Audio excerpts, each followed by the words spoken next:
¿Qué tal? ¿Cómo están? Buenos días, buenas tardes. Vamos a dar inicio a la sesión número 2 de la sexta generación de la Red LATAM de Jóvenes Periodistas.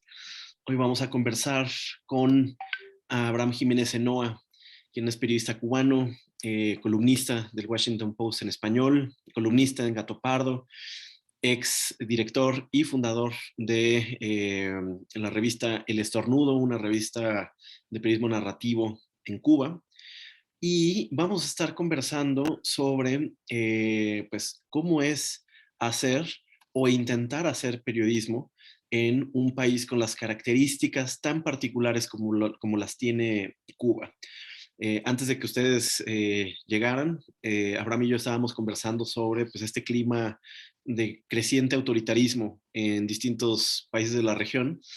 Y si bien es cierto que eh, pues en distintos países de América Latina hay una oleada autoritaria. Cuba es un país al que hay que prestarle mucha atención en términos de cómo se impide el ejercicio de la libertad de expresión y de la libertad de prensa. En todos los países hay obstáculos, pero los obstáculos y los desafíos y los retos en Cuba son muy particulares. Entonces, sobre eso vamos a estar conversando en los próximos minutos. Antes de pasarle la palabra a Abraham, me gustaría pedirle a algunas personas que se pudieran presentar de manera breve. Entonces, vamos a empezar con Andrea Fajardo, por favor. Hola, yo soy Andrea, soy periodista cultural en Memorias de Nómada, soy venezolana, pero llevo casi 8 años viviendo en México y actualmente estoy en Cholula, Puebla. Ok, ya casi no se le nota el acento venezolano, Andrea. Perdón, alta traición. Bueno, vámonos a Colombia. José Felipe Sarmiento. Hola a todas y todes y todos. Soy José Sarmiento, soy periodista de verificación en Colombia Check y tengo 29 años y bueno, eso. Genial, muchas gracias. Isidora.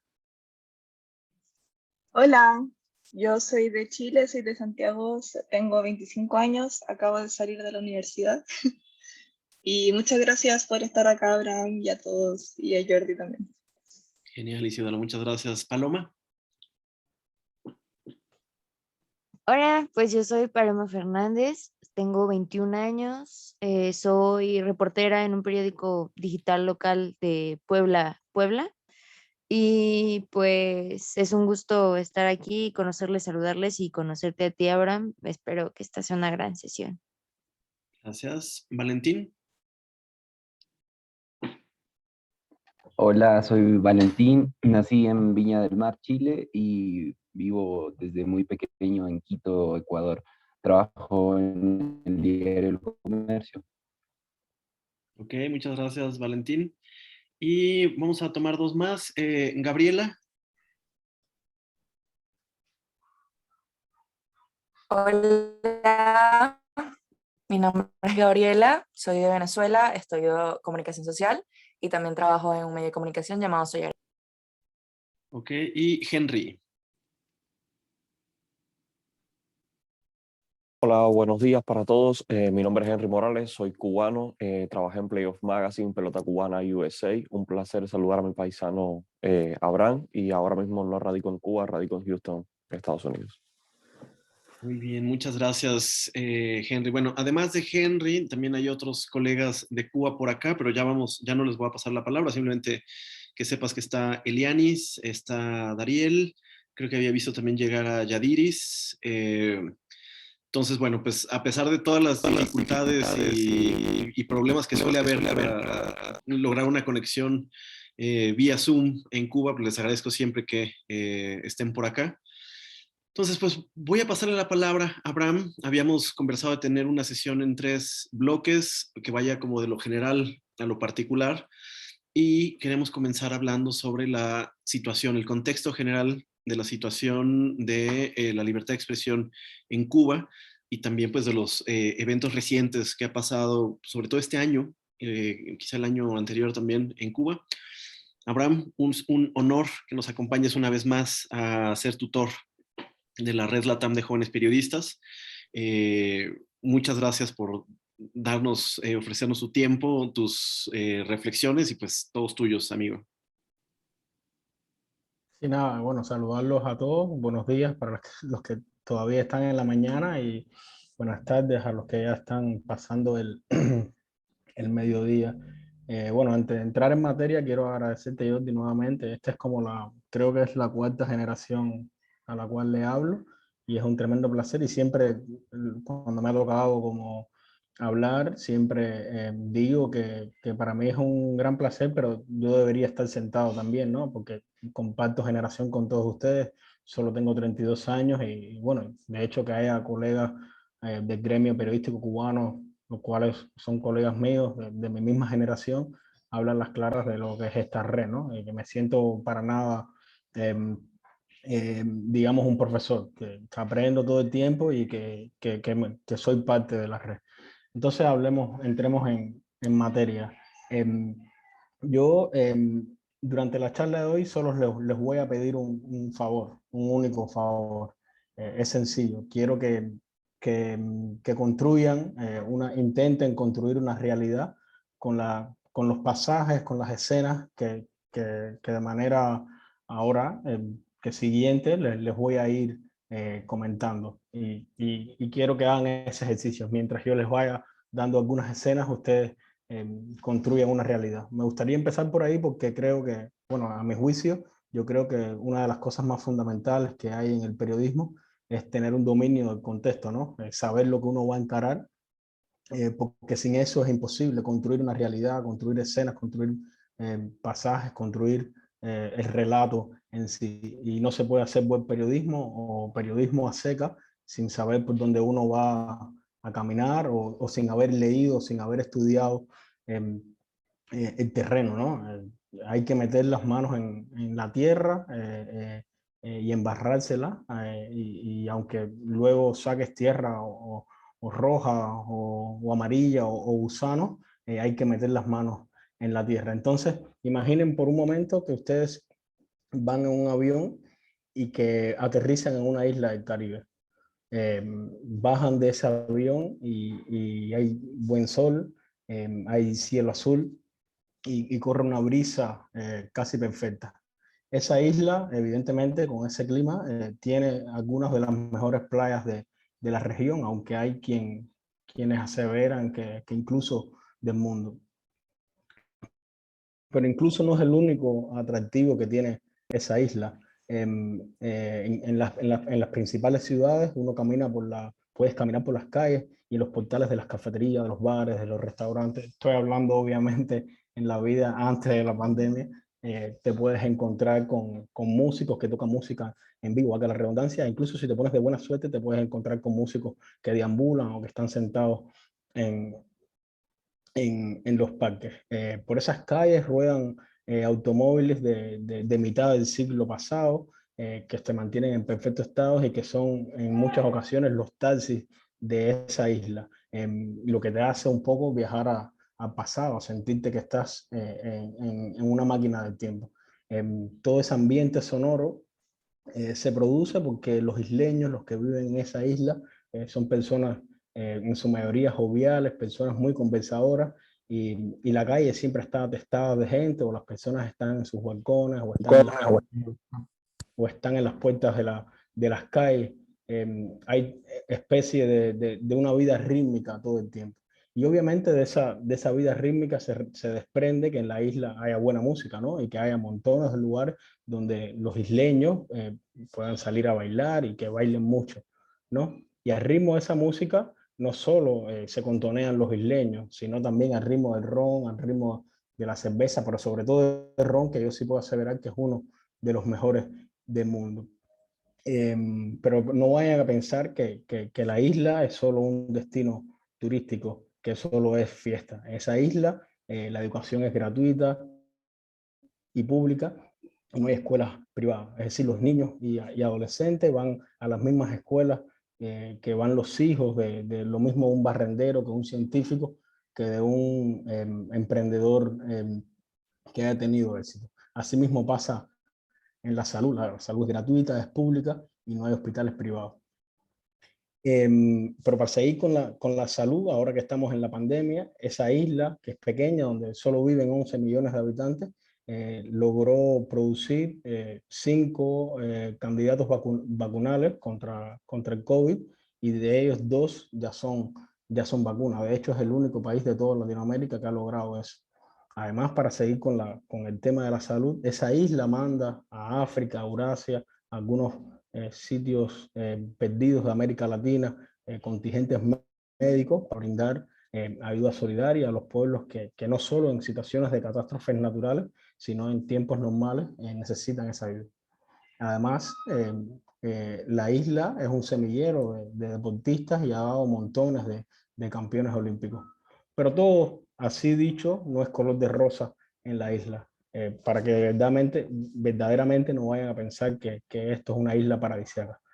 Más bien yo diría que que todo este color rosa está por fuera y por dentro es negro, pero no me malinterpreten, no estoy estereotipando el negro como lo malo, sino el negro como la oscuridad. Porque ustedes que están viniendo en este viaje imaginario, y los que sí miran a Cuba de manera real, o los que vienen de manera real, no saben que que esas escuelas y esos hospitales no funcionan como tal, porque los salarios paupérrimos son paupérrimos, y porque se están cayendo a pedazos, porque no existe tal solidaridad, como les comentaba, porque el gobierno que rige la vida en esta isla vende ese servicio, y no solo es que vende ese servicio, sino que le quita el 80% del salario. Creo que se fue el internet. Te escuchamos, te escuchamos. Ok. No solo que vende ese servicio, sino que luego, una vez le quita el 80% del salario a esos médicos. Y si alguno de esos médicos osa escapar o irse de esas misiones, luego no puede regresar al país en 8 años. Lo mismo le sucede a los deportistas, que en Cuba no existe profesionalismo, entonces todo el tiempo los deportistas se tienen que ir del país para buscar, para realizarse como deportistas profesionales. Y una vez que salen, es muy difícil que el gobierno los vuelva a convocar. Imagínense, no sé, se me ocurre Lionel Messi, que por irse a jugar a Barcelona, a Paris Saint-Germain, no pueda representar a su selección de Argentina. Incluso esos 5 candidatos vacunales que le hablaba durante la pandemia, si bien existen en las farmacias, cuando los cubanos teníamos dolores de cabeza, bueno, dije el nombre, de todas maneras ustedes saben de qué país estaba hablando, ni siquiera en la farmacia habían pastillas para el dolor de cabeza o cualquier otra cuestión.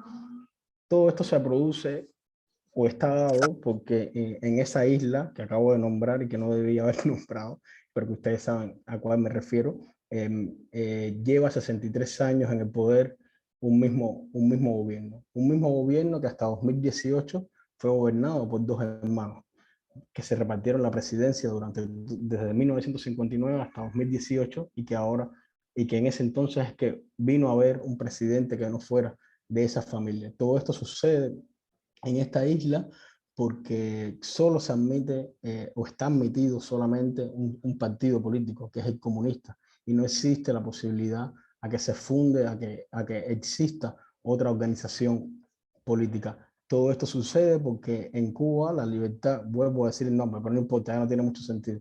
Todo esto sucede porque en Cuba no existe la libertad de asociación, no existe la libertad de reunión, y no existe la libertad de expresión. Y querer acceder a estos derechos fundamentales equivale a delinquir, y equivale a que se te puedan abrir procesos judiciales y que puedas ir a la cárcel.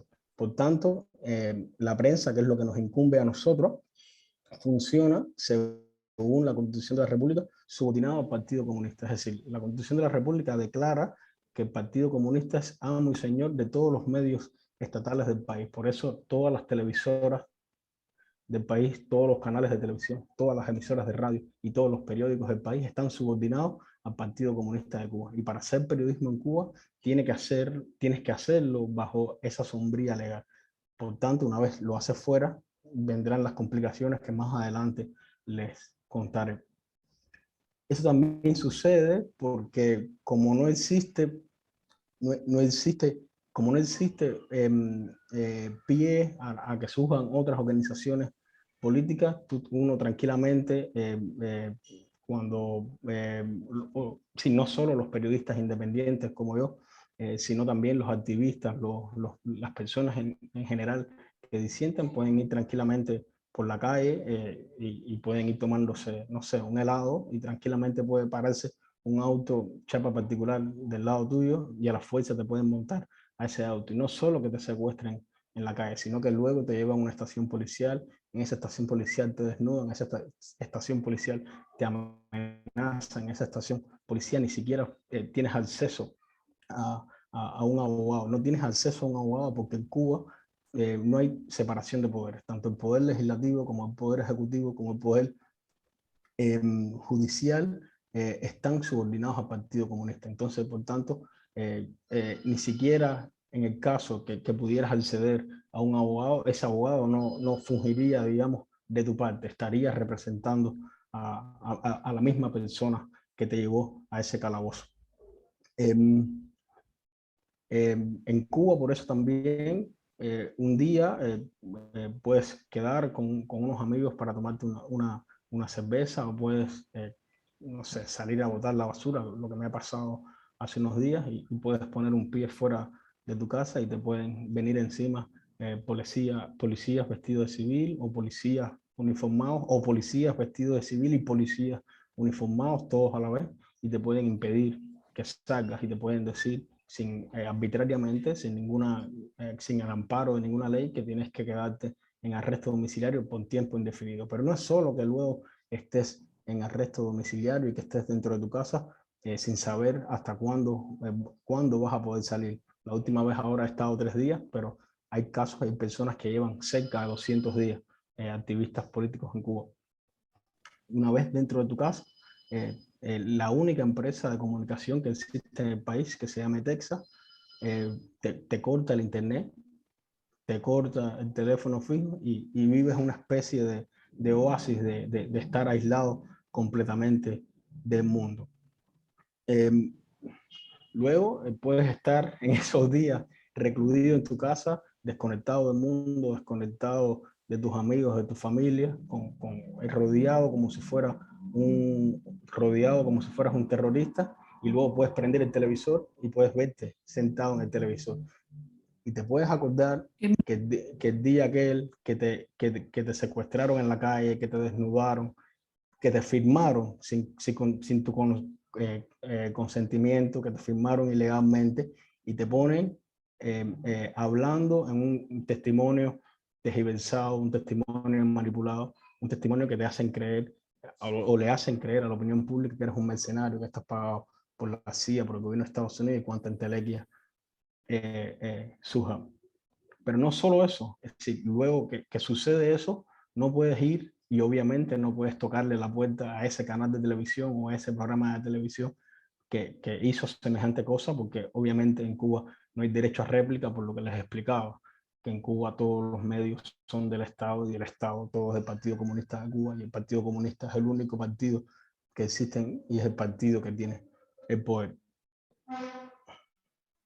Por esa razón es que a los periodistas independientes cubanos, a los opositores, a los disidentes, a los activistas de la sociedad civil, los acosan, los persiguen, y no solo a ellos, sino también a su familia, a sus amigos, a todo lo que les rodea. Los rodean con una estrategia que es sumamente vieja, que es con estos interrogatorios ilegales que les comenté, con estos cortes de internet, con estos arrestos domiciliarios, expulsando a sus familiares de los centros de trabajo, expulsando a la gente cercana y atemorizándola.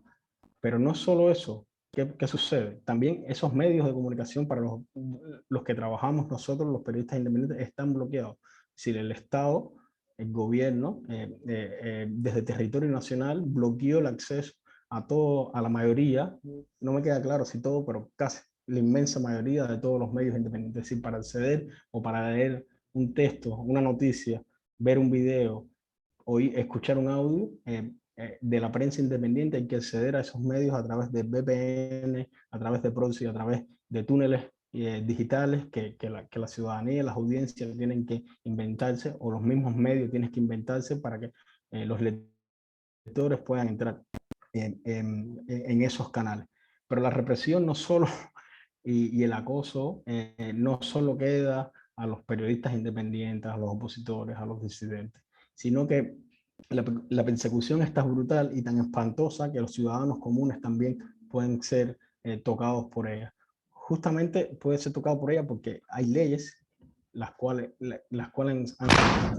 Wow, disculpa, se acaba de cerrar una puerta aquí en mi casa y ha dado un brinco tremendo.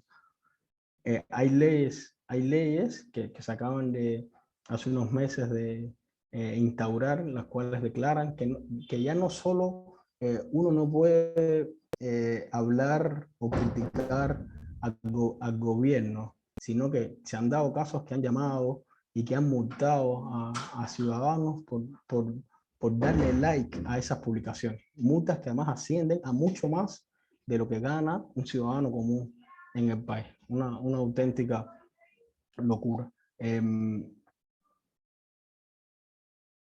Obviamente el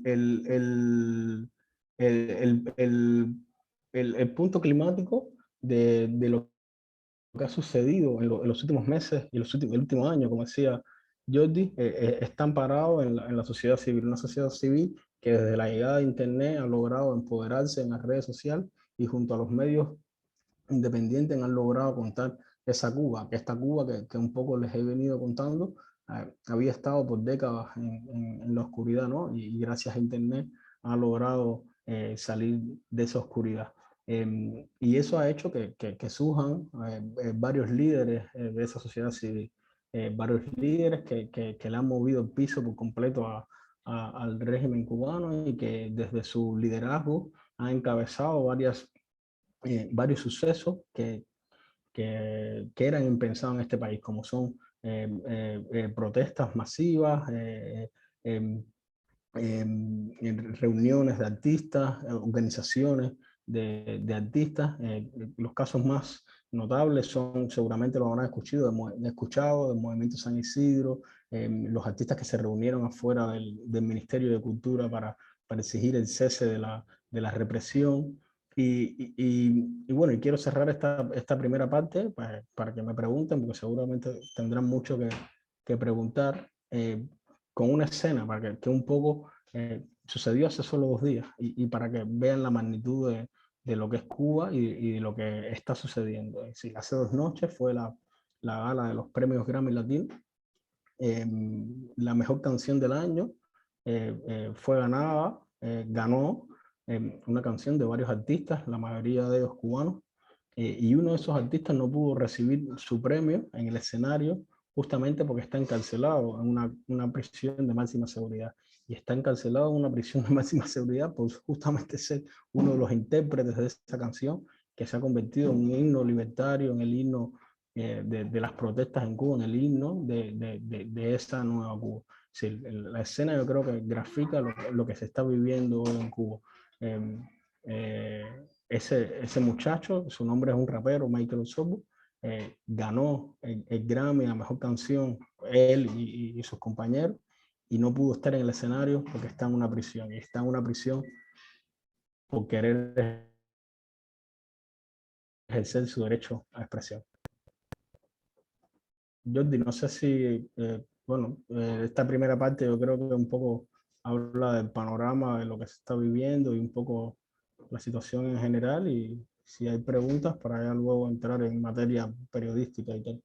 Muy bien, Abraham. Muchas gracias. Justo les decía a los chicos, tenemos un grupo de WhatsApp de cada generación que, pues sí, en efecto, o sea, una de las cosas que a mí siempre me han, desde que empecé a conocer las particularidades de Cuba, una de las cosas que siempre me llamaron más la atención es pues que constitucionalmente, o sea, constitucionalmente los medios de comunicación tienen que ser del Estado y de propiedad socialista. Cualquier cosa que está fuera de eso pues bordea una franja de ilegalidad o alegalidad que pues deja en la indefensión a los periodistas independientes y a los medios independientes en Cuba. Hace unos años se reformó la Constitución cubana y estaba viendo ahora los artículos 54 y 55 de la nueva Constitución y pues la verdad es que también son muy,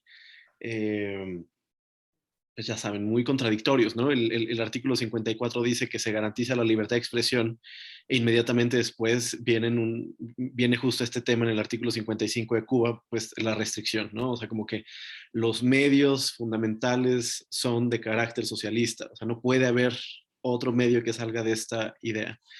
Entonces, vamos a hablar en los próximos minutos de otros medios, de qué está pasando en la isla.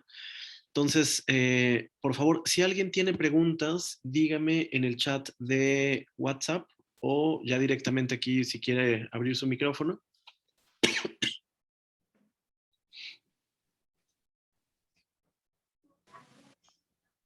Adelante, Henry. Y después... Creo que más que una pregunta, quiero corroborar lo que ha dicho Abraham.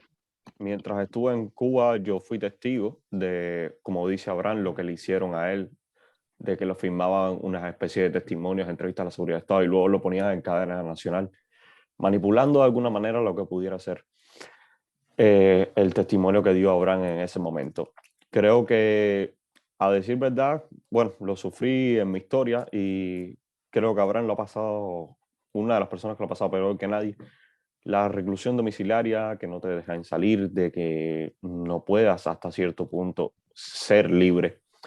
Como bien decía Abraham aquí, si estás con los medios oficiales, no te molestan hasta cierto punto. Ya cuando tú te sales de una línea que no es la que ellos piden y cuando ya tú estás molestando más de la cuenta, te comienzan a aplicar en una escalada la serie de sanciones.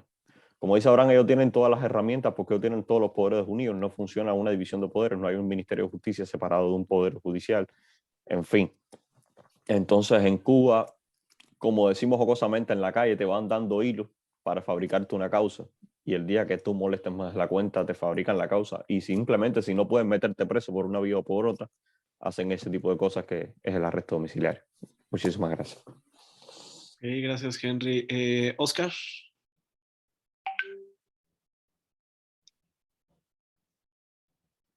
Estás en mute. ¿Me escuchan?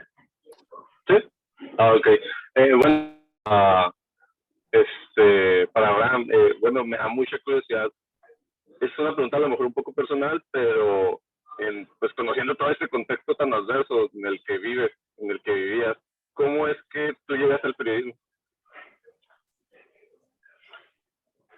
Sí, yo te respondo ahora o sí, ¿puedo responderlo? No, de una vez, o sea, digamos, yo creo que puedes tomar la de Oscar, luego le doy la palabra a Alex y creo que Isabela tenía también una pregunta, comentario, entonces, si quieres podemos ir una y una, o sea, responde si quieres. Dale.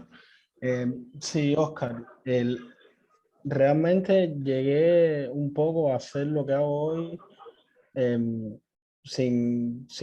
bueno, sí, un poco sin querer, ¿no? Porque yo tenía la intención de ser comentarista y narrador deportivo. De hecho, entro a la carrera de periodismo intentando hacer eso, pero bueno, una vez ahí adentro me di cuenta, como pueden haberse percatado ahora, que mi visión es muy mala, que delante de cámara me pongo un poco nervioso, que bueno, en general no se me daba bien. Y entonces, luego allí, estando ya en la carrera, descubrí lo que era el periodismo narrativo, me cautivó y bueno, empecé a hacer ese tipo de periodismo. Fundé una revista acá con un grupo de amigos y de alguna manera esa idea del periodismo, de la narración deportiva, se quedó atrás. De esa manera fue que llegué a lo que hago. Que de hecho aquí me voy a permitir hacer yo un comentario, es decir, a partir de la experiencia de otros colegas periodistas independientes en Cuba, lo que he escuchado, es decir, digo, yo evidentemente nunca estuve en la Facultad de Periodismo de La Habana, pero lo que he escuchado es que hay una buena formación, es decir, se leen a muy buenos autores, hay una buena formación en términos de lo que es el periodismo, pero pues luego hay un choque con la realidad, ¿no? Es decir, quieres Sí, intentar hacer algo de exacto. lo que te enseñan y no puedes. Es decir, si tú no Sí, eres yo un no, periodista. sí, sí, yo no diría que fuera, que al menos en mi caso, ¿no? Los 5 años que estudié en la universidad, que, que, que fueron las mejores clases de mi vida, pero sí, sí son aceptables. Y digamos, a nivel, digamos, teórico, te entregan todas las armas, te dan los mejores autores, desde los Truman Capote hasta los Rodolfo Walsh y tal. El tema está en que luego, obviamente, es casi imposible poder plasmar esas supuestas herramientas cuando sales a la calle, ¿no? Justamente por todo lo que expliqué.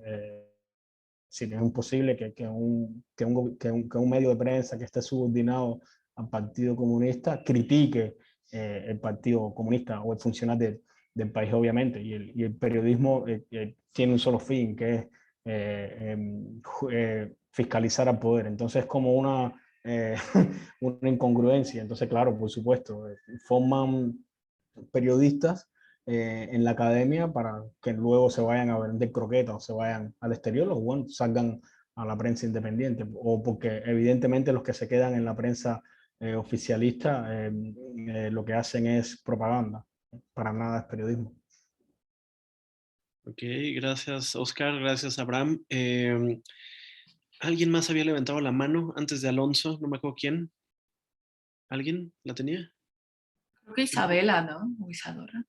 Sí, no, Creo que Alex era también. Alex, Isabela y Alonso. Ok, Alex.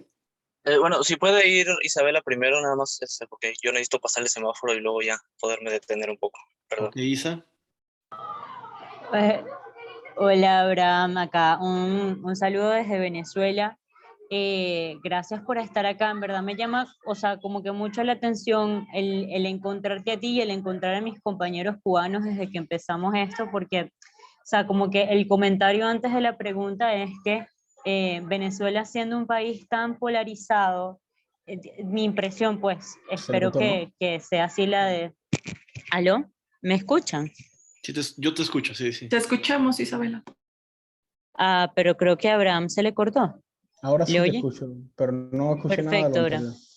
Bueno, te que yo soy venezolana y quería comentarte que habiendo crecido aquí en Venezuela, uno siempre habría tenido como dos visiones completamente polarizadas de Cuba, con la que yo me he tenido que, o sea, como que contrarrestar con la gente de Cuba que he conocido, gracias a esto que tiene que ver con los medios. O sea, mientras el gobierno siempre te hablaba de la Cuba bonita y lo que tú decías de esa isla al principio, acá era... O sea, en los lugares y en las zonas de oposición, era como que cualquier cosa mala que pasaba, era como cada vez nos parecemos más a Cuba. O sea, y había un imaginario de Cuba que era un lugar absolutamente gris que tenía que ser más que eso, ¿no?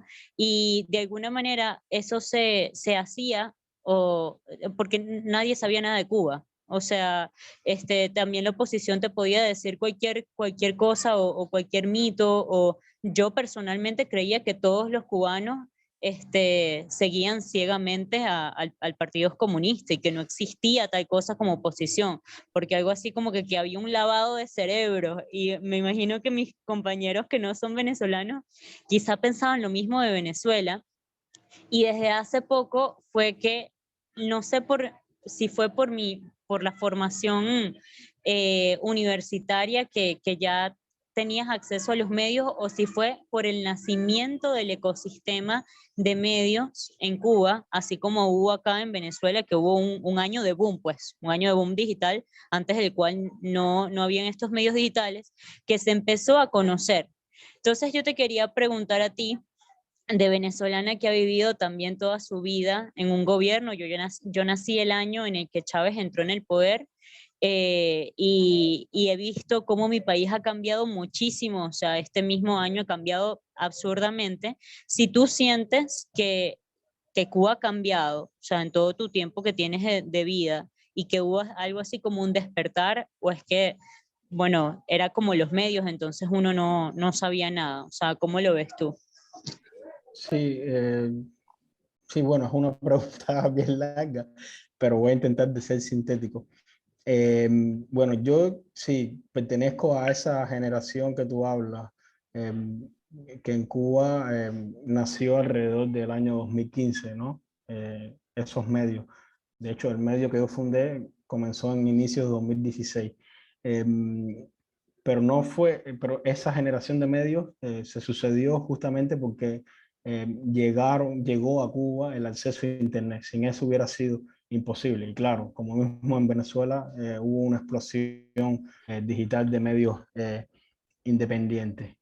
Y bueno, un poco quiero hablar de eso más adelante, entonces lo voy a dar para adelante, pero solo te voy a responder lo otro que me preguntabas. Sí, creo que justamente también Internet cambió Cuba. Cuba ha cambiado mucho porque Internet le ha dado voz no solo a los medios independientes, sino también que han empoderado a los ciudadanos que habían estado décadas sin poder expresarse, si no tenían una plataforma para poder expresarse. Y claro, una vez que en Cuba tú te expresas físicamente, tienes represalia, te botan de tu trabajo, te puedes ir preso, en fin. Entonces, en Internet la gente empezó a contar ese día a día, esa Cuba que estaba escondida, que había estado en una zona oscura, como decía al principio, y empezó a brotar. Es decir, ha cambiado por eso y ha cambiado porque también esa virtualidad y ese empoderamiento en las redes sociales, sobre todo, y en los medios de comunicación, ha saltado a la realidad. Y Internet ha servido para crear redes, para que se den las protestas que se han dado en los últimos años, que eran impensadas en este país. Sí, en 62 años, nunca en Cuba habían salido la gente en masa a protestar en la calle. Y eso fue gracias a Internet. Gracias, Isa, gracias, Abraham.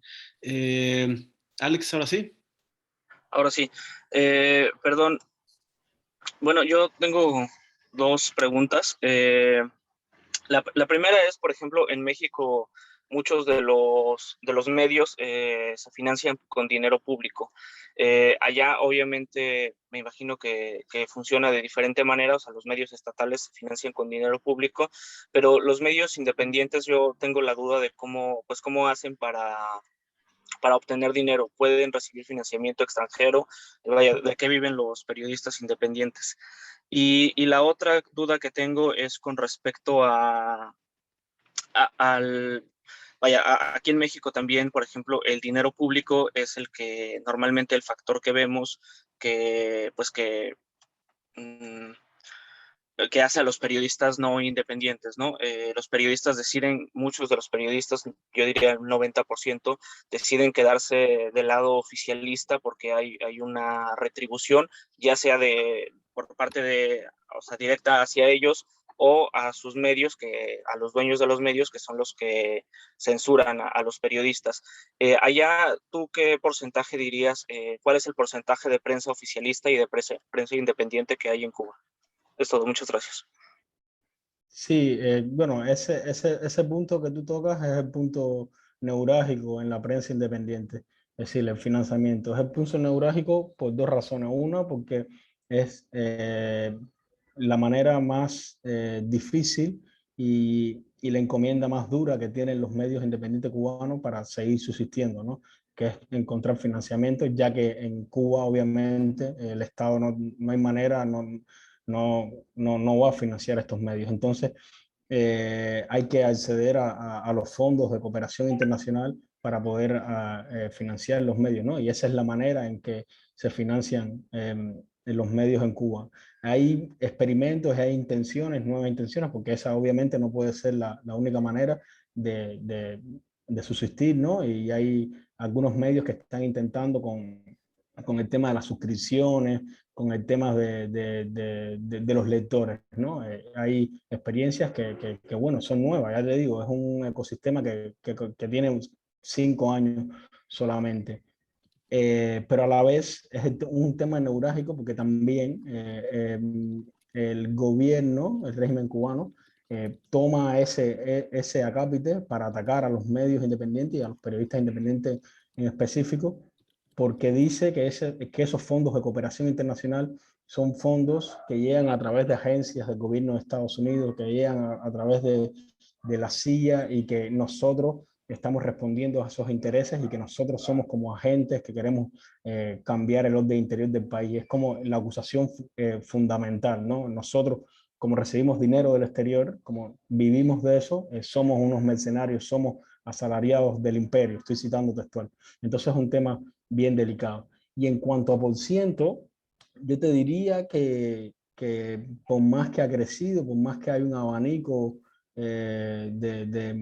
de medios independientes hoy, que hasta hace poco era impensado, yo sigo creyendo que por muchas razones es multifactorial. Obviamente los periodistas deciden quedarse más en la prensa oficial que en la independiente, porque hay mucha gente que no está dispuesta a asumir estas represalias, hay mucha gente que no está dispuesta nada, a enfrentarse al régimen cubano, sobre todo eso, y la mayoría de la gente con un doble rasero, tragándose lo que piensa realmente, se queda en la prensa oficialista. Hablando de números, quiero decir.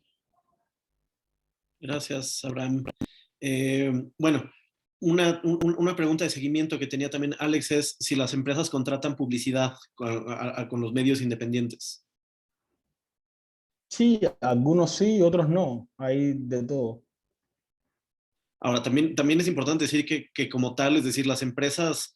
Bueno, en Cuba, es decir, son empresas, es decir, en Cuba no hay propiedad privada, hay que partir, es decir, Cuba es otra galaxia, hay que partir de ahí. Entonces, en Cuba no hay propiedad privada, entonces, y como no hay propiedad privada, o digamos, está autorizada, pero a una escala muy pequeña. De hecho, ahora hay como una serie de autorizaciones de empresas de mediana escala, en fin, toda una burocracia tremenda, pero digamos, como ustedes entienden el mundo, Cuba no funciona así.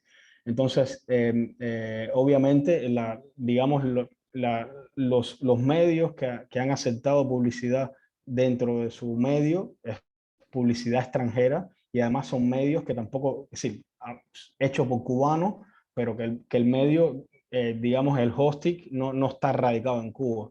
Pero, por ejemplo, nunca te vas a encontrar la publicidad de un restaurante o una tienda cubana en un medio independiente cubano. Eso no existe. Claro. Alonso. Hola, Abraham, ¿cómo estás? Un gusto saludarte. Abraham, no me queda muy claro cuál es tu estado actual, digámoslo así. ¿Tienes algún tipo como de restricción? ¿Hay algún peligro latente o cómo funciona? Sí, bueno, el peligro latente es desde el día en que empiezas a hacer periodismo independiente acá. Sí, como mismo yo, y bueno, no sé si finalmente él y Yadiris se llegaron a conectar, corren el mismo. Sí, yo no soy un exclusivo de ese peligro.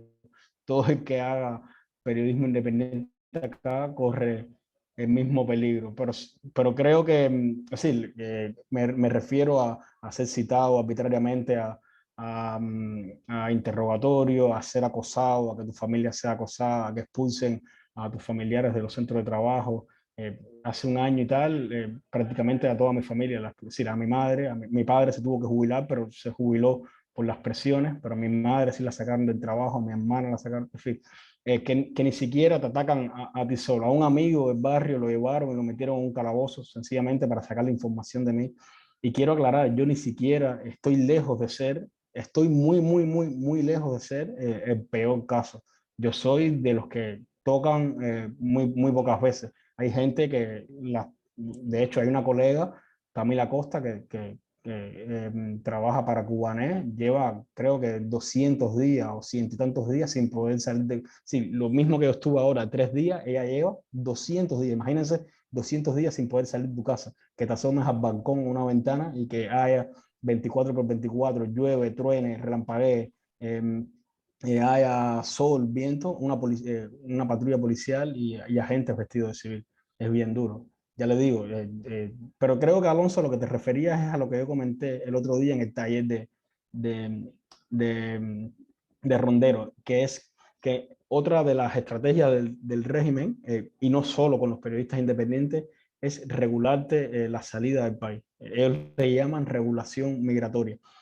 Que claro, como han escuchado, la manera en que tienen los periodistas independientes de financiarse, de acceder a desarrollo, a talleres, a poder conocer otros colegas y tal, es saliendo al exterior, ¿no? Porque acá en Cuba no puedes hacerlo. Entonces, el régimen juega la carta de que, bueno, vas a hacer periodismo independiente, pues no sales del país. Entonces, te mantiene con una suerte de prisión en la isla. Estoy aquí libre en la isla, pero preso no puede salir. Pero es bien duro. Yo lo digo así riéndome, pero así he perdido montones de festivales a los que me han invitado, montones de talleres. Nunca he podido participar en un taller físico. Premios a los que me has invitado, dinero, hay que decirlo. En fin, es sumamente, solo el que ha vivido esto lo sabe lo que significa. Entonces, hay una lista, la última vez que la consulté es de 200 y tantas personas, no solo periodistas, aclaro, que no pueden salir del país. Nunca he salido del país yo. Es decir, tengo 32 años y nunca he salido del país. Gracias, Abraham. Gracias, Alonso. Y terminamos con Fernanda para pasar al siguiente bloque. Hola, Abraham. Yo solo también te quería preguntar un poco también cuál es la gran diferencia la que puedas ver entre las disidencias que están en Miami como más de derecha y estas disidencias que están dentro de las islas. Es que no me gusta llamarlo tanto oposición porque en un régimen como el cubano no puedes hablar tal cual como de oposición porque para eso necesitarías más balance, lo cual no existe en Cuba, pero estas disidencias, ¿por qué son tan distintas? Porque sí, no las siento para nada parecido a lo que pasaba o a lo que podemos ver en los 90. Perdón, a lo mejor... Sí.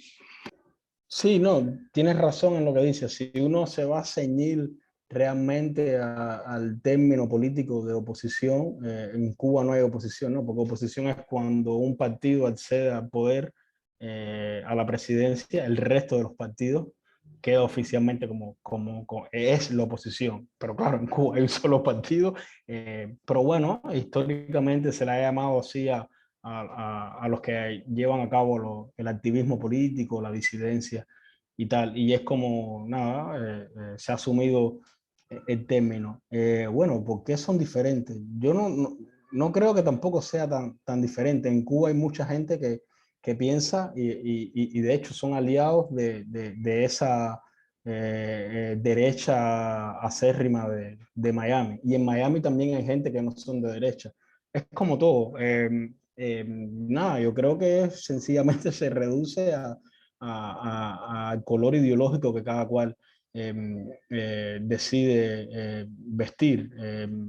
Pero hay de todo. Aquí en Cuba yo he visto gente que opina cada cosa que, bueno, con la que yo respeto, pero con la que no comulgo. Y en Miami me siento identificado con algunos y con otros me pasa lo mismo. Entonces, es como todo en la vida, ¿no?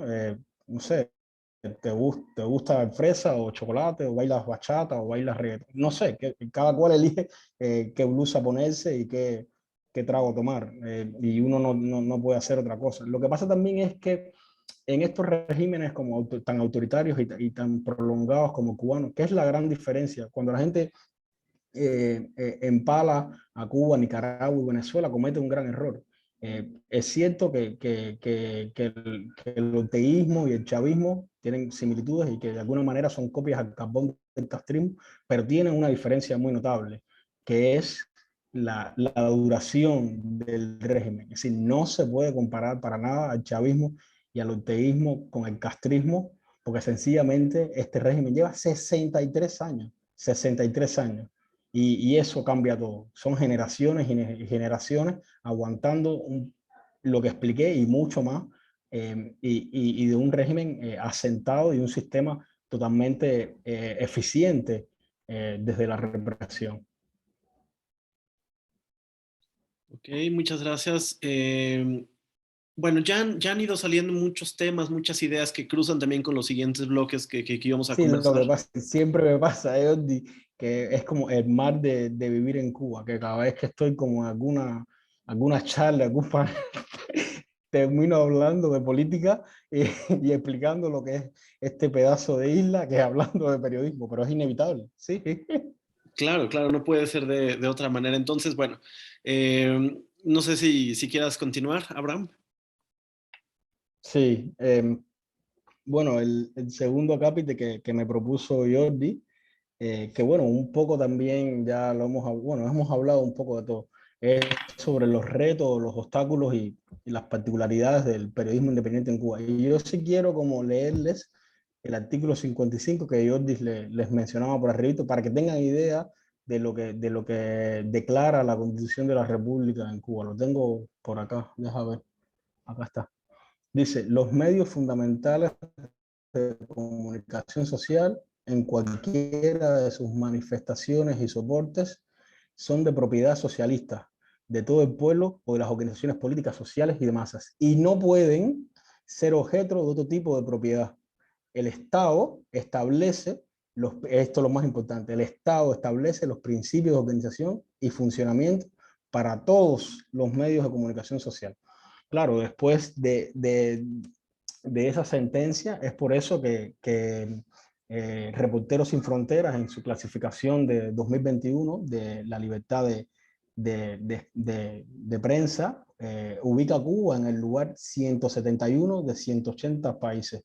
Una cosa absolutamente triste, ver que por detrás de Cuba solamente están, por este orden que voy a mencionar ahora, Laos, escuchen los países, Laos, Siria, Irán, Vietnam, Djibouti, China, Turkmenistán, Corea del Norte y Eritrea. Son los únicos países que están peor que Cuba. Pero bueno, vamos a hablar un poquitico de las cosas buenas para tampoco estar tan tristes, ¿no?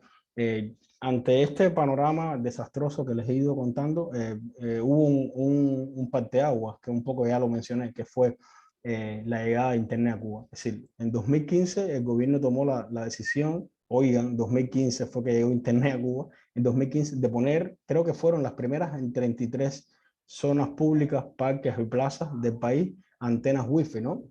Y ahí los ciudadanos podían ir a conectarse. Recuerdo cuando fundé el Estornudo con mis amigos, sí, mi oficina era un parque, yo iba con un banquito y me sentaba debajo de un árbol y ahí trabajaba las redes sociales en el medio, literalmente, en medio de la calle. Era el único lugar donde había internet. Luego eso se extendió, empezaron en casi todas las plazas a ver internet, hasta que en 2018 el gobierno tomó la decisión de poner internet en los teléfonos. Eso cambió completamente la fisionomía del país, por un poco lo que le había explicado a la sociedad civil, pero bueno, ahora me voy a centrar en la prensa independiente. Nacieron de esta manera un abanico impresionante en muy poco tiempo de medios que hasta ese momento no existían en Cuba.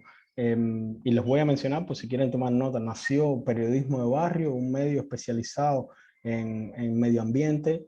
Nació El Estornudo, que es la revista que yo y un grupo de amigos fundamos, que nos dedicábamos en su momento a periodismo narrativo. Nació El Toque, aunque creo que El Toque venía de antes, igual Eli puede aclarar, y luego hubo como un cambio solamente de fisionomía, no sé bien, pero bueno, digamos que también forma parte de esa generación. El diario 14 y medio nació, que es el primer diario cubano, que sí, ese sí nació en 2014. Nació Tremenda Nota, una revista dedicada a la comunidad LGBTI y a las comunidades vulnerables, es decir, y muchos más, Playoff, que hablaba Henry, que dedicaba al deporte. Es decir, hasta ese momento no existían medios, bueno, sí existían medios independientes, pero lo que sucedía era lo siguiente: la prensa independiente en Cuba, hasta ese momento de la llegada de Internet a Cuba, era, digamos, como una herramienta que tenía la disidencia, para no llamarle oposición, como dice Fernanda, la disidencia en Cuba para poder ejercer su activismo político. Entonces, un poco era una prensa que no contaba, digamos, toda la gama de colores de Cuba, no contaba historia, no contaba relatos, o sí lo hacía, pero digamos no tan abiertamente, solo estaba destinada digamos, a denunciar lo que sucedía en el país. Y un poco esta generación a la que pertenezco yo y pertenecen mis colegas que están acá, cambió un poco ese panorama. Ante esto, el régimen respondió como suele responder. Vio la preponderancia, la incidencia que estaba teniendo ese periodismo que había nacido, y bloqueó la mayoría de todos esos medios. Bloqueó, es decir, yo desde aquí no puedo acceder a ninguno de esos medios porque cuando voy a abrir la página no abre. Entonces, todos estos medios comenzaron a tener que reinventarse para poder llegar a esas audiencias que fueron aumentando poco a poco con el pasar del tiempo. Es decir, haciendo boletines, haciendo newsletters, poniendo los contenidos en el paquete, que luego me tendré a explicar qué cosa es el paquete. Y bueno, y también llegando a la cultura de la censura, ¿no? Masificando los proxies y los VPN. Pero incluso con esa censura, el régimen se dio cuenta que no detuvo del todo a la prensa independiente. Sí fue un golpe notable, pero que no detuvo del todo a la prensa independiente. Y de alguna manera, ahí fue, tipo, digo yo, 2018, cuando ellos se decidieron inescrupulosamente a atacar por completo y de manera frontal a la prensa independiente.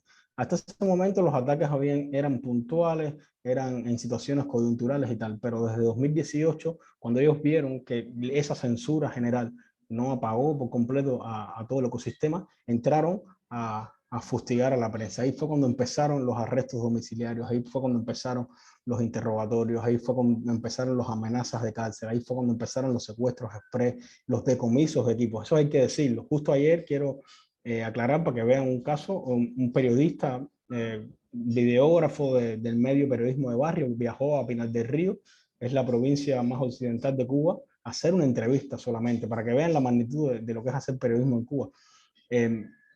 Salió de esa entrevista y 3 agentes vestidos de civil se lo llevaron y le quitaron todo su equipamiento. Así de impune, ojalá que los pueda recuperar, pero la historia habla de que muy poca gente ha podido, o casi nadie ha podido recuperar celulares, cámaras, micrófonos una vez te lo quiten. Así de arbitrario es, y eso empezó un poco a agudizarse en ese momento.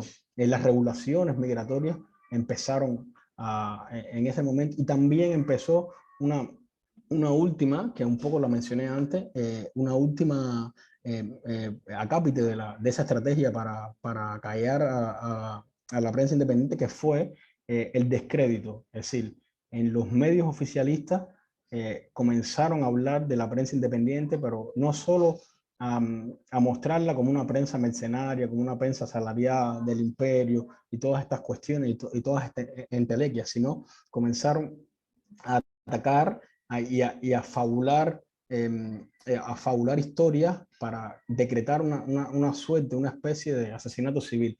Es decir, Cuba es un país, como ya expliqué en montones de ocasiones, comunista, donde todo gira alrededor de eso. Y por ejemplo, cuando a mí en mi barrio me arrestan en mi domicilio o cuando me sacan en el televisor, yo salgo a la calle y la gente me mira como especie de un apestado. La gente no te mira la cara, la gente te ve como mal, la gente te ve como un delincuente. Entonces ellos empezaron a jugar esa carta, la carta del descrédito, la carta del asesinato civil, que es una carta muy dura, no solo por uno, porque uno de alguna manera llegas a adaptarte o a asumir eso, sino por tu familia, ¿no? Porque de pronto te encuentras con tu abuelita o con tus padres que han pasado toda la vida creyendo que lo que dicen en el noticiero, en la radio es cierto, y de pronto ven tu cara y dicen que tú eres un agente de la CIA.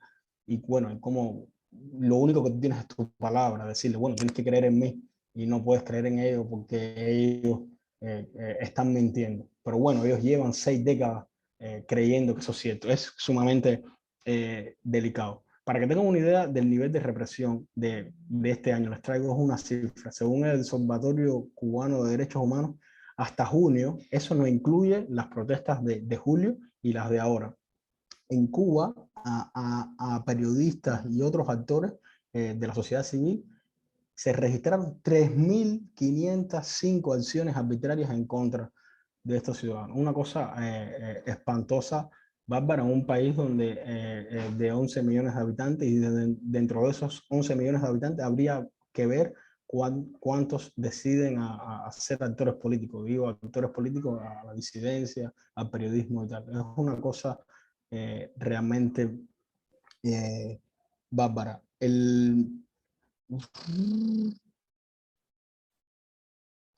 Pero hablemos un poco entonces cómo, en este contexto, cómo hacer periodismo. Evidentemente, cada vez se hace como mucho más difícil salir a la calle y reportear, cada vez se hace más difícil que la gente te hable, porque primero no existes como periodista, si la ley no te ampara, y tú no existes. Y no solo eso, cuando entrevistas a alguien y luego esa declaración y esa fuente pueden tomar represalias con él. Entonces es muy difícil que la gente te hable, que la gente te declare. Entonces, no solo uno tiene que estar pendiente o estar sigiloso ante el acoso y la represión del régimen, sino que casi que tiene que hacer magia para encontrar buenos testimonios, buenas historias. Pero la buena noticia que les traigo es que se puede hacer. Se puede hacer porque yo llevo todo este tiempo haciéndolo, porque justamente Internet lo que ha hecho es amplificar esas historias que a veces ni siquiera están en los medios independientes, pero la gente sin darse cuenta construye esas historias. Y entonces como la gente no tiene un interlocutor, la gente no tiene cómo quien cuente esas historias, ahí es donde aparece la prensa independiente. Entonces lo que hay que tener es mesura, lo que hay que tener es buena vista, lo que hay que tener es saber mirar y mirar con intención para encontrar esas historias y para encontrar esos testimoniantes. Que es difícil, lo es, pero se puede, se puede. De hecho, todos los que estamos acá llevamos bastante tiempo a hacerlo. La parte más engorrosa de la reportería es cuando evidentemente tienes que citar a las fuentes oficiales. Obviamente tú no te puedes presentar si no existes como periodista, porque la ley no te ampara, no te puedes presentar en un ministerio a recabar una información, a requerir una información. Entonces, lamentablemente, uno tiene que recurrir a estudios de universidades, a ONG, a entidades extranjeras que se interesan en el caso de Cuba, pero como la realidad de Cuba es cada vez más grave, hay mucho más interés en Cuba y cada vez hay mucha más información que está fuera de Cuba. Entonces, de alguna manera, con esos testimonios, con esas declaraciones, uno apuntala las historias con esta información que está anclada en todas estas instituciones. Yo siempre le digo a los colegas, cuando puedo evitar, que justamente para evadir esa hazaña del régimen que nos quiere hundir todo el tiempo, hay que hacer un periodismo con rigor, un periodismo verificado, un periodismo que sea cierto. Y eso como único uno lo logra, como único uno se blinda, es contando historias potentes, historias verificadas y con la información requerida. Si uno hace una historia débil, sin cifras, sin fuentes, sin declaraciones que lo respalden, no funciona sencillamente porque le vas a dar pie al régimen cubano a decirte que lo que estás haciendo es sencillamente un activismo político. Entonces, por eso justamente cuando yo decidí hacer periodismo independiente, decidí hacer periodismo de largo aliento, para tener tiempo de indagación, para tener tiempo de reportear, para tener tiempo de encontrar lo que no se encuentra en ninguna ni en 2 semanas. No sé si quiere paro aquí y dejo como ya el último bloque, Jordi. Sí, me parece muy bien. Y yo voy a traer a colación algo que mencionó Abraham hace ya varios minutos, y es también como para poner en dimensión todo lo que estamos conversando. O sea, yo nací en el 86 y mi primera computadora con acceso a internet fue en la secundaria. Yo creo que 13 años. Estoy hablando de los años 2000, principios de los 2000. Abraham mencionaba que digamos, las primeras conexiones en las plazas públicas llegó en 2015, ¿cierto, Abraham? Sí. O sea, estamos hablando de hace apenas 6 años. Antes de eso, no existía, no había la facilidad para que las personas en Cuba pudieran conectarse a Internet. Las primeras personas de la red LATAM que se conectaban a nuestras sesiones era muy complicado. Y en efecto, la mayoría de ellos tenían que estar en plazas públicas o en parques, con el pleno rayo del sol encima de sus cabezas, conectándose como se pudiera. Hay cambios, hay algunas cosas que evidentemente han cambiado, pero la llegada del Internet fue lo que facilitó que nacieran varios de estos medios. Yo quería también hacerles una pregunta. ¿Cuántos de ustedes conocen lo que es el paquete semanal? ¿Alguien que lo conozca, que no sea cubano? A ver, Danelis de Puerto Rico, Isabela de Venezuela. ¿Alguien? No, o sea, ahora levanten la mano los que no conocen qué es el paquete semanal. Supongo que todos, ¿no? Bueno. ¿Quieres contar, Abraham? Sí, sí, creo que es fundamental entender lo que es el paquete semanal, ¿no? En un momento, en ese inicio, tipo, no sé bien cuándo surgió, pero digamos que coincide por ahí, en la misma fecha que nacieron los medios independientes. Es para que lo entiendan, es una suerte de Netflix offline. Son puestos, como mismo se vende pan con croqueta en la calle, hay puestos donde tú vas con tu USB y puedes copiar de manera offline desde una película hasta una revista, hasta series, hasta incluso medios de comunicación. Yo tuve una muy mala experiencia con ellos porque cuando bloquearon el estornudo, en ese momento yo era el director, yo me acerqué a ellos para intentar, porque ellos distribuían también de manera offline periódicos y revistas. Y bueno, me dijeron que no lo aceptaban porque era una revista demasiado politizada y que ellos no querían entrar en ese juego. En fin, es solo una anécdota. Entonces, en estos puestos, tú puedes acceder a toda la información que se mueve en el mundo, que de manera normal, es decir, en Cuba no hay antenas satelitales, en Cuba para tener internet en la casa es el gobierno quien te autoriza a qué ciudadanos puedes tener internet. Entonces, si bien tenemos internet en los teléfonos, obviamente no puedes descargar una serie, no puedes descargar una película, y ahí de manera offline es que accedes, vas a esos puntos, o incluso hay mensajeros que van y te llevan a tu casa un disco duro o una memoria con Succession, con Narcos, con las series, con las películas, pero no solo películas y series, son partidos de fútbol, partidos de béisbol. Es decir, cuánta información a ustedes les pase por la cabeza, terabytes y terabytes de información está resumida en esos puestos y en esa matriz de información que en un momento fue muy asediado por el gobierno, pero ya de alguna manera es permitido. Muy bien, muchas gracias, Abraham.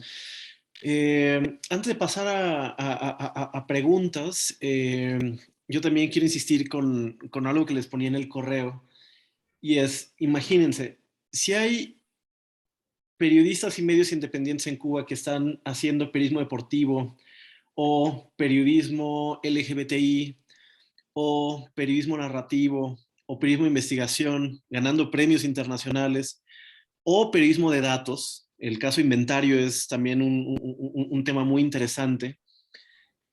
Si eso se puede hacer en Cuba, yo creo que también tendríamos que decir, bueno, si se puede hacer en Cuba, entonces lo podemos hacer en cualquier región, en cualquier parte de América Latina y el Caribe. Entonces, bueno, si tienen más preguntas, les pediría que me vayan avisando, por favor, por el chat de WhatsApp. Y si no, pues también pueden abrir el micrófono. Michelle. Sí, hola. Vaya, yo tenía una pregunta que creo que o sea, que sí la tengo que hacer porque si no se me va a olvidar y la considero que es súper importante. Y ahorita sí voy a hablar desde mi experiencia personal. Cuando Abraham mencionaba eso y lo difícil que es en este tipo de regímenes citar a las fuentes. La verdad que aquí en El Salvador, la situación que estamos viviendo, lo que les explicaba antes, es que, bueno, los tres poderes ya están full alineados con el Ejecutivo y esto directamente afecta a los medios, ¿verdad? Entonces, yo soy periodista de investigación, hacemos un periodismo más narrativo y lo que sucede es que literalmente, o sea, aquí no hay una ley escrita, no hay algo así como que haya quedado así plasmado que las instituciones no pueden hablar con medios independientes que no sean del Estado. Sin embargo, ya es como un secreto a voces, es cómo se maneja, cómo se trabaja aquí en El Salvador. No podés, quiero ver, desde que quiero ver, quizás como que llevaba 6 meses el gobierno el buquelato, como le dicen aquí, ninguna institución, ningún ministerio, ningún funcionario puede dar entrevistas. Entonces, mi pregunta es, bueno, son dos. Número uno, ¿cómo podemos cuidar la seguridad de las fuentes? Que a veces desde la propia valentía o desde cualquier cosa que sea que los motive, hablan desde dentro de las instituciones. Porque hay fuentes que hablan, pero que te dicen que temen por su vida incluso, ¿verdad? Entonces, ¿cómo podemos cuidar la seguridad de estas fuentes? Número uno. Y número dos, ¿cómo podemos asegurar o garantizar que la gente o quienes consuman nuestro periodismo van a confiar en nuestros datos, en lo que nosotros decimos, cuando la mayoría de citas van siempre una fuente anónima que no quiso hablar por temor a represalia? Esas serían mis dos preguntas. Gracias. Ok, gracias. Sí, es una situación que enfrentamos nosotros acá también en Cuba.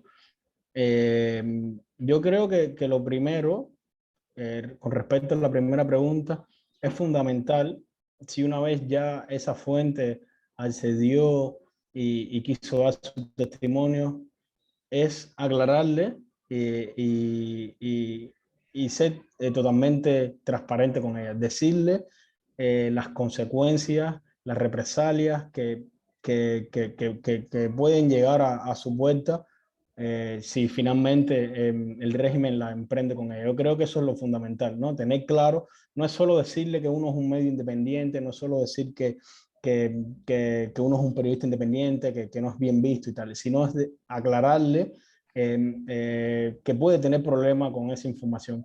Digo esto porque es la única manera que uno después, como periodista, puede poner la cabeza en la almohada con tranquilidad. Porque si a alguien le... Pongo un ejemplo. No tenía, que obviamente todavía no tengo tanta experiencia, pero en ese momento tenía aún menos, tipo 2016, no tenía la experiencia que tengo hoy, y hice un reportaje y a los personajes del reportaje fueron afectados. El régimen fue, les quitó las licencias, eran unos vendedores ambulantes y tal, y yo no he logrado superar aquello. No he logrado superar aquello porque justamente yo fui a contar esa historia para intentar ayudar a lo que estaba pasando esas personas y terminé perjudicándola aún más.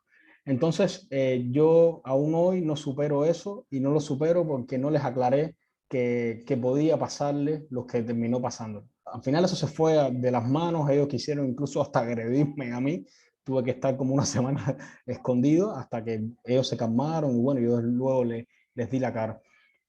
Pero eso es lo que te puedo aconsejar. Y con respecto a la segunda pregunta, sí, justamente era lo que intentaba explicar ahorita. En contextos como estos, donde es tan difícil que la gente te hable, donde es tan difícil encontrar testimonios, yo intento huirle justamente a esas frases tan manidas como que a veces son inevitables, como una fuente cercana a la familia, una fuente cercana al ministro o lo que sea, porque justamente la primera reacción inevitable de un lector, ya no periodista, sino una persona común, al leer eso es la sospecha. Obviamente la sospecha, porque hay montones de casos de gente que miente, de gente que por las ansias de dar un golpe, de romperla, miente. Entonces todos esos errores históricos del periodismo han llegado a que uno arrastre con eso. Entonces, justamente por eso el tipo de periodismo que yo he decidido hacer es un periodismo más mesurado, con más tiempo, para intentar una y otra vez poder lograr mencionar los nombres de las personas, ponerle cuerpo, ponerle rostro, porque inevitablemente es mucha la diferencia entre una fuente anónima y una fuente real. Yo lo único que te puedo aconsejar en cuanto a eso es que obviamente hoy caen en la dicotomía, los editores te apuran el tiempo, si no publicas no cobras, y si no cobras no te tomas una cerveza y no comes, en fin, yo sé que es complicado, pero es inevitable en este contexto. Y lo otro, para ya cerrar esa pregunta, es que no, hay casos donde sí no queda de otra que mencionarlo. Lo que yo sí no estoy de acuerdo con que de pronto un reportaje, todas las fuentes sean anónimas. Alguna tiene que tener cuerpo, alguna tiene que tener rostro. Si no sé, si en un reportaje hay 6, 7 fuentes, es decir, al menos 3, 4 tienen que ser de personas, no todas, porque bueno, el periodismo se trata de eso, de gente que sustente cuerpos, nombres que sustenten informaciones. Entonces, si no, estaríamos hablando de otra cosa. Muchas gracias, Abraham. Vamos ahora con Gilena, por favor. Hola a todos, hola Abraham, gracias por tu participación en esta sesión. Mi pregunta está relacionada al trabajo que haces ahorita de largo aliento. Yo leyendo los reportajes que nos compartió Jordi, siempre me preguntaba cuánto tiempo te toma lograr ese nivel de intimidad con las fuentes y también cómo es que llegas a ellas, ¿no? Ahora que mencionas todavía más aún el contexto, cómo es que encuentras las historias y llegas a alcanzar ese nivel de confianza para que también accedan las fotos, ¿no? A que les tomes las fotos y todo ese proceso. Además, quería destacar que también mientras leía lo destacaba era que trabajas con la información que hay, ¿no? A veces hay que haces incluso acápites, creo, de que miren, encima la información es el 2018, 2012, como el tiempo que hay a diferencia de lo que se ha recopilado, que creo que es algo también importante en el periodismo y que teniendo en cuenta el contexto de Cuba, aún más, ¿no? Como que retrata lo que pasa. Sí, sí. Es una pregunta a la que no tengo como mucha respuesta, ¿no? En el sentido de que no tengo una estrategia diseñada y clara para encarar las historias.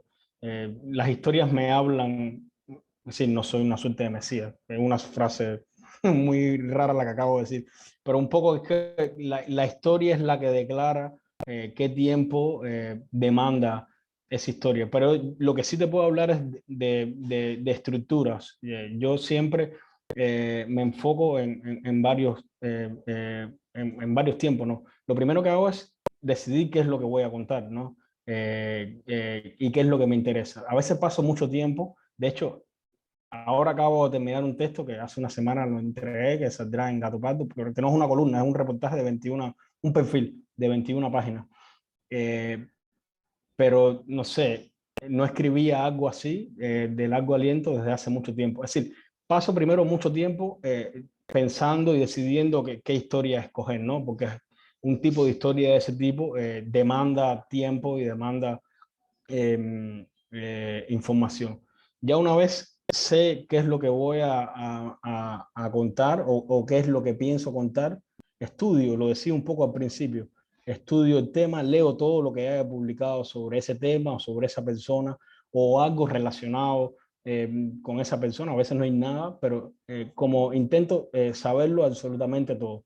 Y luego ahí ya parto a la reportería con una base mínima. Luego, obviamente, siempre te vas a encontrar cosas que tú no tenías previsto. Y en la reportería intento agotar todo el tiempo. Por ejemplo, la historia que acabo de terminar de escribir, que es la historia de una bolseadora, es decir, en Cuba, mira, otra surrealidad, en Cuba el bolseo femenino no es permitido. Si las mujeres no pueden bolsear en Cuba, es el único deporte que no pueden practicar las mujeres. Y bueno, y acabo de hacer un perfil sobre una mujer que estuvo toda su vida esperando que el gobierno autorizara y llegó a la edad en que ya no se puede bucear y bueno, y se le fue el tren un poco, entonces esa es la historia. Luego encaro esa reportería y es la reportería la que me dice a mí qué tiempo es. En el caso de los perfiles, yo siempre intento unas primeras entrevistas para llegar a la complicidad, unas primeras entrevistas para barrer con todo lo que yo sabía y luego siempre quiero intimar más, no hacer entrevistas, convivir con los personajes. Simplemente estar. Le pido ya con esa confianza estar. Por ejemplo, esta muchacha, le dije varias veces, bueno, no, puedo pasar el día contigo. Y ella me decía, pero me vas a entrevistar, ¿qué vas a hacer? No, no, simplemente te quiero acompañar. Y me pasaba un día acompañándola a donde ella fuera, en su casa, viéndola cocinar, viéndola fregar, viéndola hablar.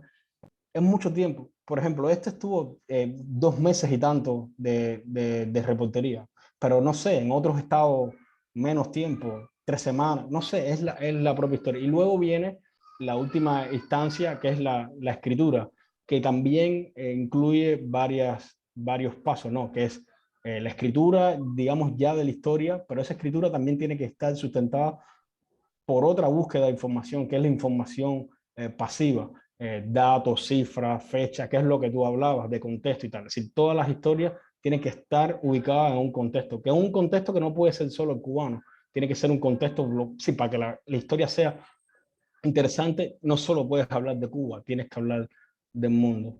Entonces, es un poco eso es lo que yo hago. Muchas gracias, Abraham. Muchas gracias, Gilena. Marisol. Hola. Yo me preguntaba, dentro de todo este contexto que ya estuvimos viendo como la primera hora y demás, ustedes como medios independientes o igual, no sé, como especie de colectivo entre periodistas, ¿han realizado como o han establecido un protocolo para realizar su trabajo? O sea, por ejemplo, en otros países o México que hacen un protocolo de seguridad o si tal o tal, ¿ustedes o han pensado en hacerlo, tener un protocolo como para su seguridad? Yo, sí, yo creo que la mayoría de los medios, desde que aumentó la represión en Cuba a un nivel notable, la mayoría de los medios han establecido sus protocolos internos y cada medio tendrá el suyo. Ahora mismo yo no estoy en ningún medio. Sí, salí del estornudo y lo que tengo son 2 columnas en medios extranjeros y hago como periodismo freelance. Pero cuando estaba en el estornudo, justamente antes de salir estábamos construyendo ese protocolo. No obstante, como la represión es brutalmente una cosa descabellada, yo cuando salgo a reporteriar, por ejemplo, esta historia que estaba haciendo, que la voy a publicar en Gato Pato, donde tengo una columna, pero bueno, ahí también se publica periodismo y la voy a publicar ahí. Creé mi propio protocolo, pero no con la sí, no fue que yo mismo me dije, bueno, tengo que crear un protocolo, sencillamente es para protegerte a ti mismo. Y creas como una red, por ejemplo, el mío, de personas las cuales cada cual le va a avisar a otra. Y una vez pase algo, tú solo tienes que avisarle a una persona y esa persona se encarga de avisarle a las otras y para que, bueno, salga la denuncia. Además, otra de las medidas que siempre tomo es salir con lo menos encima y eso menos encima vaciado. Por ejemplo, cada vez que yo voy a salir a reportear, vacío mi celular completamente por si me detienen, me decomisan el celular, no hay información valiosa ahí, no me tomen un chat, no me tomen una foto, qué sé yo, cualquier cosa que luego puedan convertir en un delito. Y una vez llego finalmente feliz a casa, lo primero que hago antes de quitarme el polvo de la calle es descargar todo lo que recopilé en la calle, entrevistas, fotos, lo que sea, y ya luego sí me relajo y tal. Más o menos eso es lo que yo hago. Muchas Pero te gracias. digo, cada medio de prensa sí tiene su protocolo, no sé. Igual los cubanos podrían hablar un poco sobre eso. Muchas gracias, Abraham. Vamos con David y luego Karen. Hola, hola, ¿qué tal? Bueno, mi pregunta aquí viene siendo, quería saber, en el caso de usted, bueno, de ti y también de ustedes como medios independientes, ¿qué toman en cuenta al momento de contar las historias, sabiendo que se enfrentan ante medios, pues digamos, dominantes que forman parte del Estado con una fuerte carga ideológica? Lo comento, por ejemplo, cómo contar ustedes la realidad para que países, o sea, otros países podamos entender un poco mejor la situación de Cuba. Y lo digo, por ejemplo, aquí en México de pronto vemos al presidente López Obrador invitando al presidente de Cuba y todo eso. Entonces, a veces como que también, algunos medios también empiezan a tocar el tema de, ok, está aquí el presidente de Cuba y hablan un poco de la situación de Cuba, pero lo hacen de una manera en la que a veces no sé si tergiversan un poco más de información, empiezan a hacer como diferentes como o sea, diversas posiciones que tienen sobre lo que ocurre en Cuba, ¿no? Entonces, ustedes como medios que están ahí, ¿qué toman en cuenta para que sí podamos entender desde otros países lo que está ocurriendo ahí con ustedes? O sea, sabiendo que se enfrenta todo esto. Ay, por favor. ¿Por qué Sí, invitaron a... ¿cómo? Ah, ya.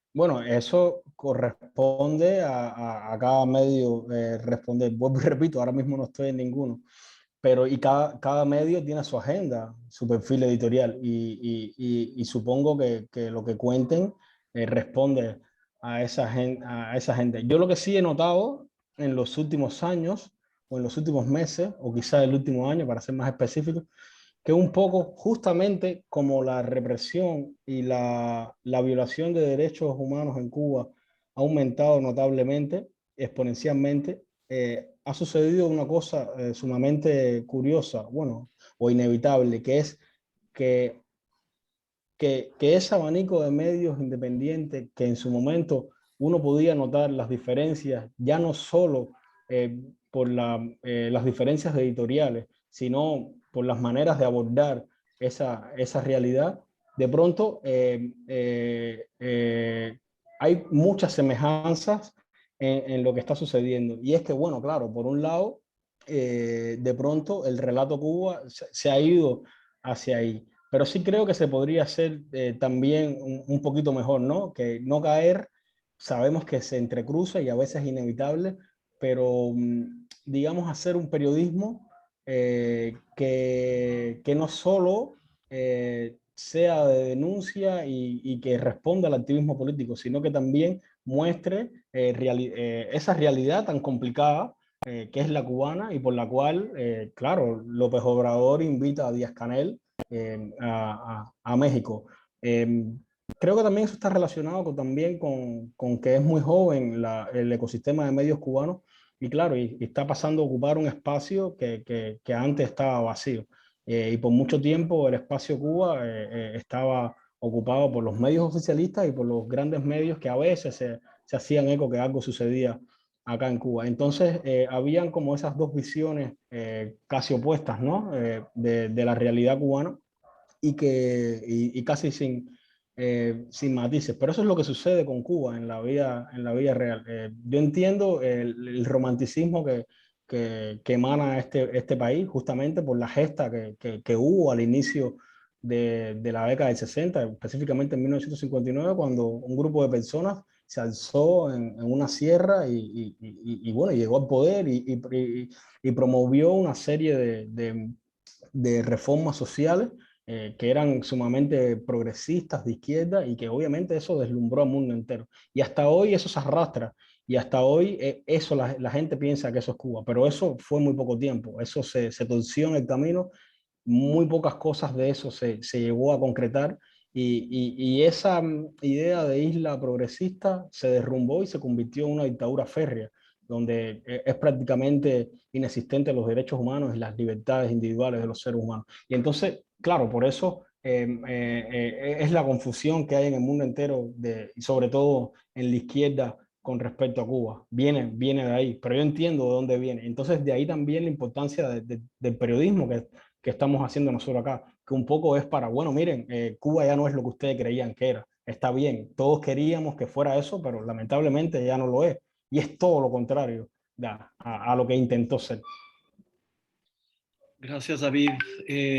Karen. Hola, muchísimas gracias. La verdad es que muy impresionante tu testimonio. Y yo te quería preguntar, porque habías hablado de esta transformación del ecosistema, a lo mejor es una pregunta que da como para toda otra plática que tiene que ver con las audiencias, y si tú has detectado una transformación también en las audiencias.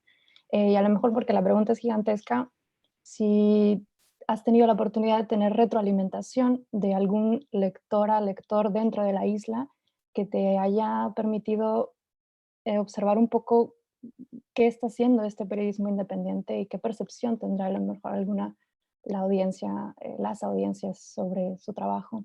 Gracias. Pero ¿me preguntas sobre mi trabajo en particular o general? Pues un poco como enfocado al periodismo independiente, y si tú has tenido claro, personalmente Sí. Hay que partir de algo. Si bien ha crecido mucho el acceso a Internet en este país, bueno, ya bien lo decía Jordi, solamente llevamos 5 años, 5 años de esas plazas públicas y 3 de telefonía móvil, de Internet. Entonces la audiencia ha crecido muchísimo en cantidad, pero sigue siendo, no sigue siendo lo que uno espera, obviamente, porque además el Internet en Cuba sigue siendo sumamente caro. Para que tengan una idea, creo que el paquete más pequeño es de 400 megabytes y es equivalente a $5, para que tengan una idea. Y el salario medio en Cuba si no llega a los $100. Entonces, prácticamente los que deciden, si tú eres un ciudadano común, es una decisión o arroz o internet, ¿no? Entonces, pero sí ha hecho esa masificación, sí ha hecho que las audiencias crezcan. De hecho, uno mira los números en redes sociales de los medios independientes y han crecido una barbaridad, una exponencialmente. Además de que sí creo que también ese acceso, esa masificación de Internet ha hecho que los medios se interesen por esas audiencias. Y uno va notando una cosa que no existía hace 2 o 3 años, que es que los medios se interesen por esos nichos de audiencia. Y es muy notable, por ejemplo, en medios como el Toque, que yo creo que es de los medios, que los invito a que lo visiten, que creo que es de los medios que mejor lo está haciendo ahora mismo acá en Cuba, y que tiene todo el tiempo ahí como montones de herramientas y estrategias para darle de comer a esas audiencias. Pero yo creo que todavía es incipiente, que hay que crecer más, que hay que reinventarse, pero ya digo, llevamos 5 años en esto, pero yo creo que es súper valioso lo que se ha logrado, es mucho más de lo que alguien hubiera podido lograr por las condiciones, no por las condiciones logísticas, ¿no? Imagínense que ni siquiera aquí los medios pueden tener oficinas. Ya eso por un lado es sumamente difícil. Eso te puedo decir. Muchas gracias, Abraham. Muchas gracias, Karen. Rocío. Gracias, Jordi. Hola, Abraham. Quería preguntarte, en realidad tengo varias preguntas, pero ¿qué estrategias tienen los medios independientes para poder alcanzar más audiencia? Si están bloqueados, si se generan estas cosas de desacreditar a los periodistas y a los medios frente a la opinión pública, digamos. ¿Qué estrategias pueden ir generando para alcanzar a las audiencias a las que quieren llegar? Sí, lo primero es que como Cuba es esa dictadura que yo les comentaba, que lleva 63 años, de alguna manera, aunque no sea mayoritaria, hay una parte importante de la población que sabe que todos esos asesinatos civiles, todos esos asesinatos de reputación son mentiras. Y entonces la gente, ha sucedido algo, es tan bochornoso lo que está pasando ahora que da repulsión. Entonces, inevitablemente la gente deja de consumir esos medios oficialistas y se va a ir a consumir los medios independientes. Por ejemplo, las protestas del 11 de julio. Si toda Cuba estaba pendiente de eso, ya digo, es la primera vez en 62 años que el pueblo cubano en toda la nación, porque había sucedido en 1994, pero había sido solo en La Habana. Esta vez fue en casi 62 lugares del país, en casi toda la isla. Esa cobertura, ¿dónde tú la ibas a encontrar? O en las redes sociales o en los medios independientes. Ni Granma, ni la televisión, ni la radio te iba a dar las imágenes, te iba a contar lo que estaba sucediendo.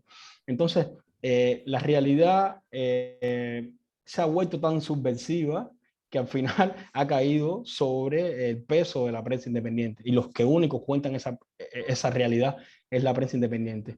Pero sí, yo creo que también la estrategia, más allá de las particularidades de cada medio, que bueno, habría que preguntarle a los que trabajan en cada uno de esos medios, que sabrán qué es lo que hacen. Yo creo que la estrategia fundamental de todo es contar lo que la gente quiere que le cuenten, que es lo que está sucediendo. Ahora mismo por ejemplo, esta semana había una convocatoria para protestas que no se llegaron a fraguar. No se llegaron a fraguar porque casi todo el mundo amaneció rodeado por la policía, porque hubo montones de actos de repudio. Actos de repudio es que el gobierno coge a trabajadores civiles y se los pone en las puertas de las casas a los disidentes para que le empiecen a gritar cosas ofensas. Es como una cosa casi protofascista. Entonces no se sucedió, más los arrestos, no se sucedieron las protestas. Entonces eso es lo que la gente quiere escuchar, eso es lo que la gente quiere leer. Y yo creo que es más fácil ni el agua, es darle esos productos a la gente, y mientras más tú le des lo que la gente quiere consumir, lo que la gente sabe que no va a encontrar en la prensa oficial, obviamente va a crecer esa audiencia. Ya repito, más allá de las cosas particulares y las intríngulis de cada agenda editorial y cada túnel que toman cada medio. Muchas gracias, Abraham. Yo estoy convencido que uno de los mejores espacios de intercambio que podemos tener son estas sesiones de aprendizaje. Entonces, hay más preguntas, las voy a tomar. Estamos ya entrando a la parte final. Seguramente el último bloque lo vamos a ver muy, muy breve, pero no me gustaría que se queden manos levantadas. Entonces, les voy a pedir solamente concreción, Valentín, Alex y después Eli. Hola, Abraham. Nada, expresarte mi total admiración primero, y segundo, una pregunta súper puntual, y es ¿qué características reconoces tú en un policía de civil que crees que te está siguiendo en el espacio público? Qué buena pregunta. Porque acá en Cuba todo el tiempo hacemos bromas con eso. Visten muy particular. No sé, es que hay cosas que son muy cubanas, ¿no? Por ejemplo, la clasificación de cheo, yo creo que eso no se utiliza en ningún otro lugar, pero es como definir a alguien que viste mal. Y casi siempre, y no estoy diciendo que vestir así sea vestir mal, pero bueno, van como con unos pullovers de cuello, como ustedes le llaman, creo, polo, unos de rayas, pullovers de cuello, de rayas o de color entero, pantalones como anchos, zapatos que irían con la ropa de uniforme, pero van de civil.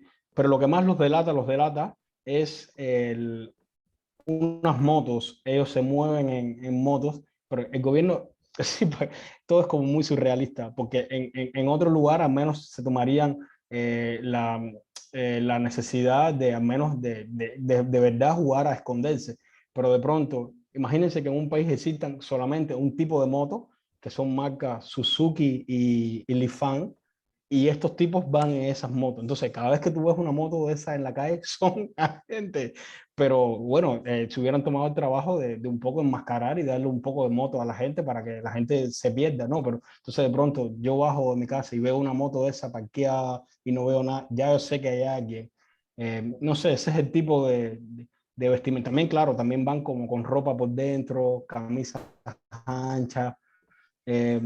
No sé, es una muy buena pregunta, pero me cuesta trabajo como explicársela a un extranjero, porque a un cubano, claro, manejamos los mismos códigos y es más fácil, pero sí, sí, digamos que por ahí va la cosa. Ok, muchas gracias. Alex. Nada más preguntarte, digamos, también poniendo un poco el contexto de México, que aquí en México enfrentamos otras circunstancias particulares para hacer periodismo que no son parecidas a las de Cuba. Pero digamos, la forma en la que hemos tratado de sortear estas cosas es organizándonos en redes o en colectivos de periodistas para cuestiones de libertad de expresión, de seguridad, de seguridad que tiene que ver con el crimen organizado, con la propia autoridad, o en cuestiones de precariedad laboral. Allá en Cuba, preguntarte si se están dando estas redes de periodistas, si tú lo consideras viable, si alguna vez se puede pensar en una cosa como la sindicalización de periodistas. Sí, yo creo que hay pequeñas semillas que se pueden reducir a chats grupales, sobre todo de WhatsApp o Signal y tal, pero es decir, hay tanto temor a todo en Cuba, uno se siente tan vigilado todo el tiempo y hasta por tus compañeros, uno sospecha de cada persona, de tus familiares y tal, que a veces mucha gente tiene miedo incluso a formar parte hasta de estas iniciativas que serían para salvarle el pellejo a uno, porque se han dado muchos casos, por ejemplo en la televisión, de pronto hacen un programa especial y el presentador saca los chats públicos y dicen, miren quiénes están aquí, miran cómo se confabulan, mira cómo se organizan.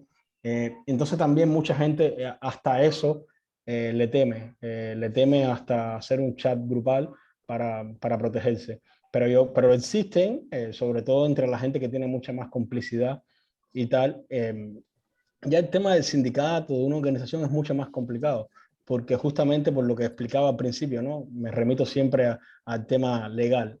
Y no está autorizada en Cuba la libertad de reunión y la libertad de asociación. Entonces sería ya no solo verte incriminado por violar la ley y por ser periodista independiente, sino también por pertenecer a una organización. Entonces también la gente le rechaza un poco eso, pero hay como una pequeña semilla reciente, no quiero dar como un poco de detalle, pero vamos a ver si finalmente brota. Hay que ver. El tema es que de verdad en los últimos tiempos la represión ha alcanzado niveles exorbitantes, insospechados, y claro, y si no nos cuidamos nosotros mismos, nadie nos va a cuidar. Eso. Muy bien. ¿Y Eli?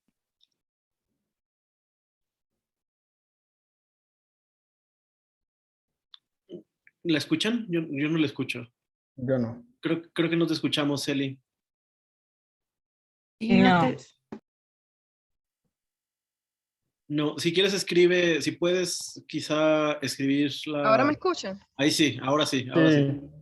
Ahora me escuchan. Bueno, ya es que me quité los audífonos. ¿Estás Complementando, en una mira, estoy en el patio de mi casa porque mi conexión es muy mala. Mi conexión es muy mala, entonces tengo que conectarme con el teléfono y todo eso, pero bueno, por lo menos ahí voy resolviendo.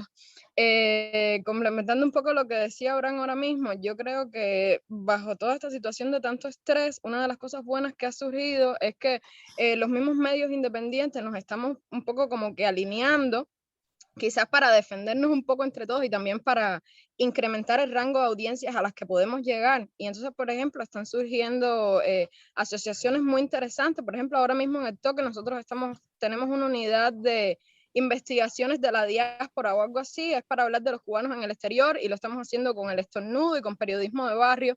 Entonces reducimos los costos y hacemos trabajos que compartimos en todos estos medios y que podemos llegar a mayor audiencia. Se está dando también en el contexto latinoamericano, por ejemplo, una red que surgió hace poco, que se llama la Red de Periodismo Humano, en la que están varios medios cubanos y está, por ejemplo, Salud con Lupa, El Surti, GK Ecuador, no sé, se me ocurre algo así, y que compartimos trabajos de temas puntuales y los compartimos en cada medio, ¿no? Para aumentar el alcance de lo que hacemos, y yo creo que eso es también como una manera quizás de llegarle a más audiencia y que se conozca el trabajo del periodismo cubano. Y por ahí precisamente la pregunta que yo le quería hacer a Abraham.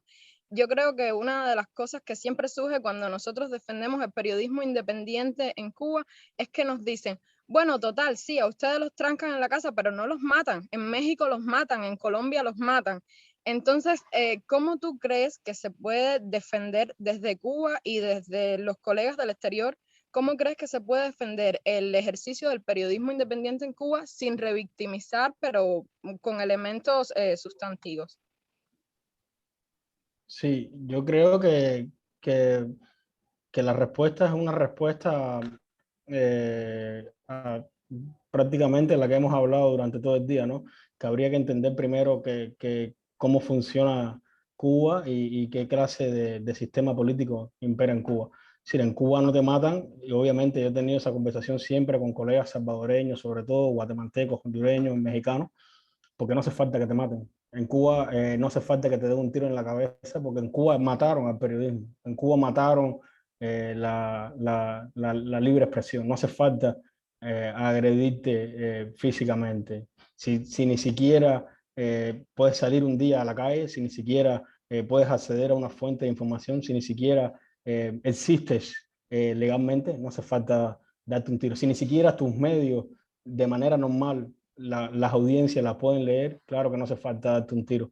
Entonces no creo que se trate de victimizarse, sencillamente son contextos distintos y habría que entender qué cosa es el totalitarismo y habría que entender cómo funcionan los regímenes como son el cubano para poder entender qué tipo de prensa y cómo opera. Pero sí, es súper válida y yo creo que que incluso tiene mucho más valor sin no revictimizarse, sino elevando el periodismo que se hace acá en Cuba, que hacen todos los medios independientes en Cuba, justamente porque la gente no tiene, o la opinión pública, o mucha gente, para no ser absoluto,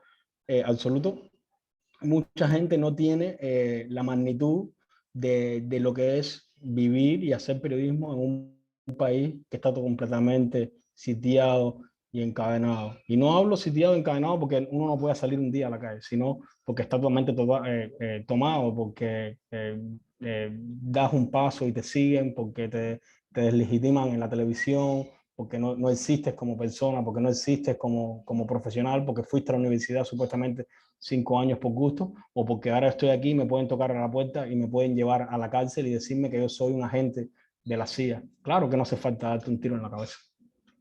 Gracias. Vamos a tomar 2 más, Abraham, y yo creo que ya la última parte será algo telegráfico. Vamos con Elmer y después con Paloma. Hola, Abraham, ¿qué tal? ¿Cómo estás, Elmer? Acabas de mencionar... Elmer me entrevistó ayer. Sí. Acabas de mencionar de que en Cuba precisamente no hay acceso a la información, pública, pero pueden los periodistas, como en el Estornudo, los periodistas independientes en Cuba, contar la historia de la crisis del régimen desde adentro. Existen fuentes que brinden información, que estén dentro del régimen, pero que no estén de acuerdo precisamente con la dictadura.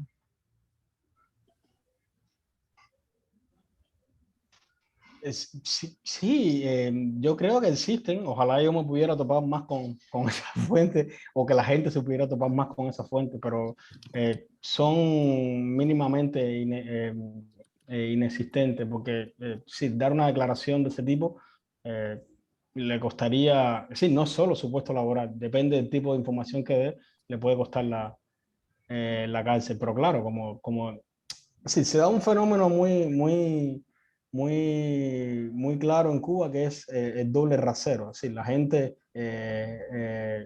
vive impostadamente, juega performance cuando cree y piensa de una manera distinta en casa o a su interior. Entonces, de vez en cuando la gente se quita la careta, muy pocas veces, pero ha sucedido y sucede. Y de ahí el reto del periodismo, de encontrar esas personas es muy difícil, pero se han dado los casos. Solo comentar algo breve. Pasa que en Nicaragua, por ejemplo, uno de los desafíos del periodismo es a veces tal vez no caer en el uso de fuentes anónimas, precisamente, que es muy complicado, pero la gente que está dentro del poder y que está revelando información de lo que está ocurriendo y de la crisis del poder a lo interno, precisamente tampoco pueden brindar su nombre o su identidad y exponerse como tal. Y es bastante complicado, pues, porque a veces uno tiene información bastante sensible que no puede publicar precisamente porque se darían cuenta quién es quien lo está diciendo, o simplemente conversamos con los trabajadores, los servidores públicos que no están de acuerdo con lo que pasa, y a veces se citan las fuentes como bajo anonimato, por temor a represalias, etcétera. Pero hay una línea bien delgada ahí que es bastante complicado a veces para no caer también en lo mismo de presentar siempre historias bajo fuentes anónimas. Yo creo que es una cosa bastante complicada y pasa mucho, pues yo creo, en Venezuela, en Cuba y en Nicaragua precisamente que los trabajadores que están dentro del Estado, muchos de ellos que no están de acuerdo con los regímenes, se sienten secuestrados, pero están ahí porque o pierden su trabajo o tienen temor a represalias. Sí, era un poco lo que estábamos hablando ahorita con la, bueno, ahora se me escapa el nombre, la muchacha que me preguntó por lo de la fuente, sí. Muy bien, bueno, vamos a la última pregunta. Paloma, por favor. Sí, hola, perdonen que esté así, espero se me pueda escuchar bien, pero bueno, mi pregunta iba más como al tema de género. Como ya lo habías estado comentando como que en anteriores bloques, ya hay como algunos periódicos, algunos medios que intentaron abordar temas de género y que tal vez como que era un poco complejo abordarlos, pero además de los temas que pues pueden ser de la comunidad LGBT, puede ser de las mujeres, feminismo, todo esto. También me gustaría saber, y esto a lo mejor y no me lo puedas contestar tanto tú, pero ¿cómo es que ves el periodismo de las mujeres en Cuba? ¿Hay alguna otra cuestión que esté de por medio o que tenga que ver precisamente con temas de género a la hora de querer abordar, pues sí, periodismo independiente como mujer en Cuba? Sí, no, de hecho yo creo que las que mejores hacen periodismo en Cuba son las mujeres y son las que más tienen que perder porque el régimen cubano es un régimen totalmente machista y se ensaña con ellas y a ellas como machismo al fin las lleva mucho más recio. Y bueno, Yadiris está ahí conectada y está en la red, ella podría contar lo que le ha sucedido recientemente, que Rosa, ya no sé ni qué calificativo. El acoso por todas partes. Exacto. Y yo sí creo que también Cuba hoy está en un momento, Internet hizo un despertar ciudadano, no solo en el periodismo, y también en los activismos, en la sociedad civil en general. Y eso ha coincidido, que ese auge del periodismo independiente, auge que luego quiero acotar una cosa antes que se acabe el tema, luego Jordi, recuérdeme, ha coincidido también con la ebullición de las causas feministas en Cuba. Entonces un poco eso se ha entrecruzado y hay como un trabajo muy fuerte a nivel editorial y a nivel también de denuncia de las mujeres periodistas cubanas vinculadas al feminismo, y no solo vinculadas al feminismo, sino que también todas las agresiones hacia ella terminan siendo denunciadas y arropadas por esta comunidad. Y en su mayoría, casi todas, creo yo, también son activistas feministas. Pero sí creo, y no es para nada una impostura, que los principales exponentes hoy del periodismo independiente cubano son mujeres. Estoy totalmente absoluto en eso. Y muy orgulloso además de que sea así. Muy bien, Abraham. Bueno, pues creo que nos quedan unos minutitos solamente como para quizá un listado, unas... No, solo quería apuntar una última cosa. Que, bueno, realmente dos cosas. Una, por un lado, que una cosa triste y una cosa alegre. La triste, voy a empezar por la triste, es que un poco esa misma generación de la que yo he hablado y a la que yo pertenezco, o a la que pertenecemos los cubanos que estamos acá, de alguna manera está viviendo una suerte de sangría, ¿no?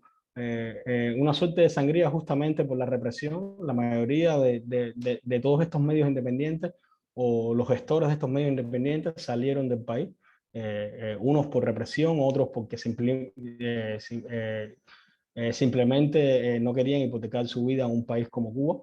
Y de alguna manera eso ha repercutido en la calidad del periodismo y en la manera de afrontar el periodismo independiente. Sí, se está haciendo un periodismo donde la mayoría de las personas están fuera y dentro, en Cuba, hay unos pocos. Yo no tengo bien los detalles, pero ahí ha habido una reinvención y bueno, los que trabajan en esos medios son los que los podían hablar de cómo es hacer periodismo desde fuera y hacia adentro, ¿no? Eso por un lado, que es sumamente triste como esa generación ilusoria un poco se está desfragmentando. Siguen en pie los medios, pero acá queda muy poca gente.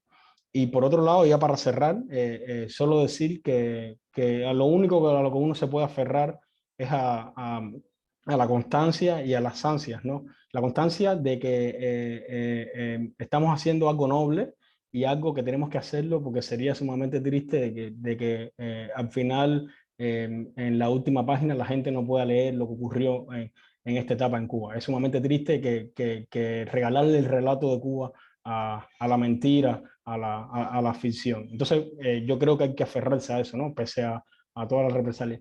Y lo último es que las ansias de nada, de que al final, pese a todos esos golpes, si bien esto no es una gran historia, no, las hay peores, hablo de Cuba en general, ahí están los medios independientes, ahí están los periodistas independientes y ahí está lo que se puede leer de Cuba.